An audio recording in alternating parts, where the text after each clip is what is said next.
Hey, Samantha, what's up? Hey, how are you? Good. How are you? I'm doing really great. What's up?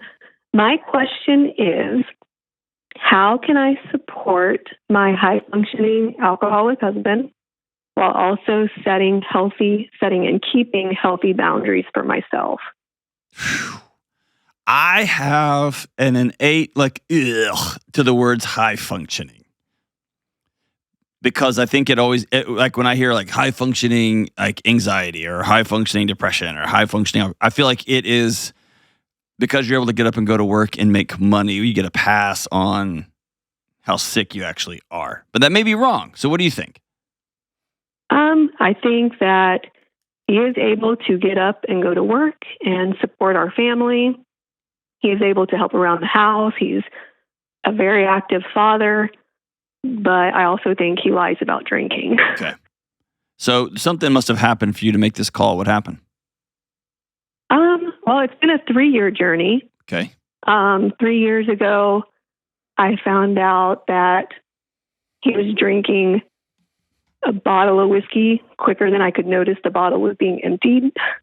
So maybe in a day or two. And that he was having an affair, which I know.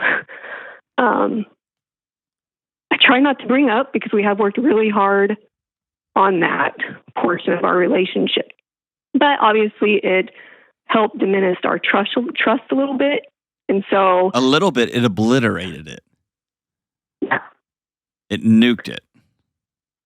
For sure. And then, you work on rebuilding your marriage after that, but then he continuously lies about the drinking, which just is like sandpaper on the skin, right? That's right. I guess I'm just struggling with loving him through that, and being supportive and encouraging, and I can hear it. Myself. And Samantha, I can hear it. You are burying yourself trying to keep this thing going. Like you're not even allowed to think about how bad things really are. I feel like in every other area they're good. I know. Just not this. And sometimes that's what we settle for. And slowly over time, what's good, it's kind of like this. If you go get a blood test done nowadays, they might tell you, no, you're fine. Like you're within the normal range. And because as a culture, we're so sick, we're so unhealthy as a culture, that quote unquote normal range, that bell curve has continued to move. And possibly your blood markers would have had you hospitalized in the 50s or in the 40s. But because it's just slowly but surely over time becoming more and more quote unquote normal, that doesn't mean we're healthy. It doesn't mean we're okay. That just means it's kind of the way things have been. And so 1 degree, 1 degree, 1 degree. Right. When's the last time y'all were super connected and you laughed really hard? It's been a while. Yeah. Because here's my challenge with someone who drinks that much, okay? Someone who's drinking that much, someone who's having an affair or multiple affairs, someone who's continuing to lie on a regular basis to their one and only, it's disorienting to the partner. It's disorienting to kids because it's like reaching and trying to grab somebody that you see is there, but there's like a thin piece of glass between them. You can't actually fully get to them. You can see them and you can put your hands up on the glass and y'all can both kiss the glass and you can see they're right there. You just can't get them. And yeah, there's definitely a lack of emotional connection. Because he feels dead in his life. Right. And he's seeking ways externally to feel alive for whatever reason. And my heart alternatively breaks for men in this situation, and it alternatively makes me nuts because they drag down their kids and they bury their spouses. And same with women too. Same with wives as well. Yeah. So I don't want to use beautiful pastel colors and wallpaper and paint over this thing, wallpaper over it. with by calling it high functioning. And I think there can be a difference between supports the family. He pays the bills. But supporting your wife, loving your husband, loving your kids, being present and connected with your kids, you can't do that with a fifth of whiskey in your system every day. You just can't. Yeah.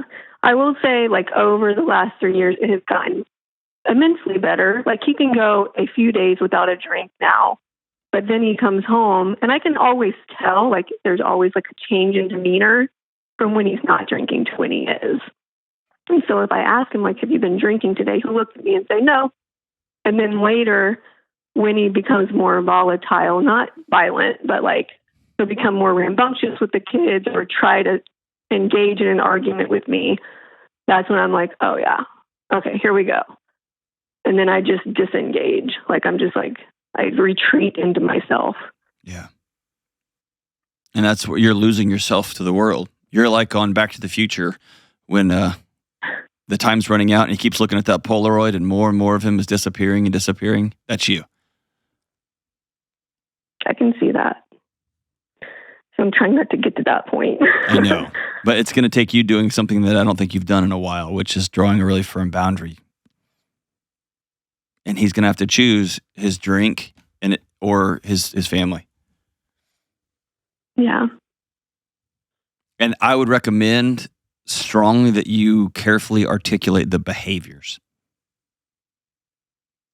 Because it's really easy to be like, oh, you're not letting me have fun. I just want to relax. It's no big deal. And so you doing the hard work of articulating, I don't feel safe with the person you are after you've had a drink. I don't like coming into my own home wondering who I'm going to get. I don't like the kids experiencing trying to plug in with their dad and their dad is there but not there. It's really disorienting to a child. Like, you're going to have to be very specific. And ultimately, you're going to have an or what moment. I need you to love us enough and love yourself enough to stop drinking and to go get help, or fill in the blank. Because absent that, you've made a bunch of threats over the years and you've said, hey, we need to stop this and that over the years, and he's still there. You're still there. Yeah. That's the problem I am having, is the or what moment. Yeah. That's a terrifying, scary, scary thing, right? And the hard part is, I don't think anybody can give you that or what moment. I can just tell you that this will escalate. These things never de-escalate on their own. It's a hard pill to swallow. I know.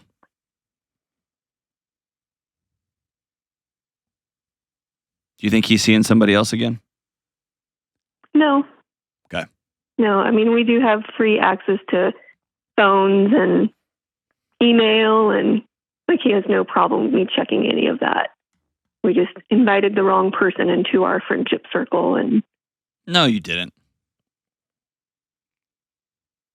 Your husband cheated on you. Yeah. Yeah.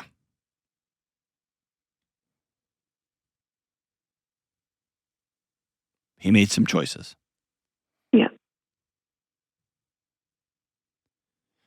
So what's next? Well, as of this morning, I had asked him, because we had a little bit of a rough week last week.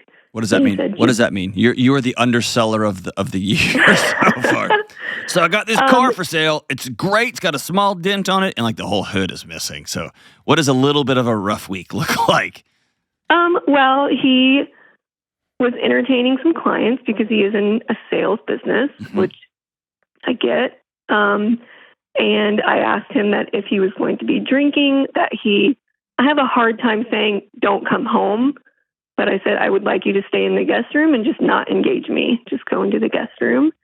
And so that was Wednesday through Friday of last week. And then he told me, he's like, I just need to make it through this week. So this morning I sat him down and I said, it's Monday. What are we doing? And he said, I know. And I was like, well, what's your plan? He's like, well, I'm just going to white knuckle it. And I'm like, that's not going to work. Yeah. And so we talked about him reaching out to some outpatient places again for the probably fourth or fifth time. And so I'm hoping that before he comes home today, that's what he does. Okay, but that's not working. But I don't. Hasn't worked. It's not going to work. Yeah. You're going to have to try something different. And he either needs to go do a 30-day inpatient right away, which would be my recommendation, because you've tried 4 or 5 outpatients. They don't work. Well, he's done outpatient once, maybe 2 years ago, but he's only engaged them, but he's never actually attended. That's right. Again. He's got to participate, but he has to decide to stop. Yeah. You can't make him. All you can do is control you. And I am reading between the lines here, but does he make you uncomfortable in bed after he's been drinking? No. You sure? No. Okay. Yes. Why would you kick him out? Because I don't like how it smells. It's triggering to me from when he was drinking a lot. Okay. And I don't want to argue. I'm so tired of fighting. Yeah. So I'm just like, don't talk to me at all. So what's cool is he knows he's got a problem. Yeah. He knows it's time. Yeah. But you know that he's just scared. He is. But I think he needs to know what the stakes are. And I just got to get through the weekend. That's cool when you're like, when I'm doing Ramsey events, when I'm doing speaking events, when I'm traveling, if I get home at 2 a.m., I go sleep in the guest room because I don't wake my wife up. If I have a big pizza buffet, I'll go sleep in the guest room just because I'll snore all night, right? Yeah. But it's never a safety issue. It's never she just can't be around me because I'm going to fight her. I'm going to be annoying. I'm going to pick and just that whole thing. Yeah. Right. So I don't want anybody. I mean, my heart just is breaking for this guy. I and for you guys. It's just created a world that is very tough to live in for everybody. And I want to tell him he's the only one that can break this cycle. He's got to step out and decide, I'm going to go get well. And he's a good salesman, and he thinks he's going to lose it. He's going to be a better salesman. And by the way, people who sell, and I do a lot of entertaining of clients, just tell your clients you're not drinking. Like, that's the new cool thing, right? So there is no like, oh, I have to because no, you don't. You don't. Ugh. But he's going to have to decide. At the end of the day, you have to decide what's okay for you and for your children. What's safe for you and your children. And I would spend some time with a girlfriend and I'd write the stuff down. I'd be honest. And I know with me, I can tell you're hedging it a little bit, and I respect that. This is a public forum, I get that. But you need to sit with somebody that you can be completely 100% honest about what's happening in your home and why he has to be done with drinking, period. And both of you know he can't do it on his own, so he's going to have to go to inpatient program. Or he's going to have to start going to multiple meetings a day, in the morning before work and after work before he comes home. And he's going to have to do that for 30 days. And then we'll go from there. At the end of the day, and this is hard, all you can control is your thoughts and your actions. And so you have to be clear about what those are going to be, and then you have to lean into them and start practicing them. And you felt yourself getting erased from your own life for the past 2 years, 3 years, 5 years. And it's time to reclaim your autonomy and your sense of self. And most of us can't do that by ourselves. So I recommend you call a friend and you just say, okay, here's what's actually been going on. Thank you so much for the call, Samantha. Don't let this thing just go under the guise of high functioning. Go under the guise of wholehearted, fully present, always here for me, and always here for the kids. That's the kind of husband and kind of wife and kind of families we want to have.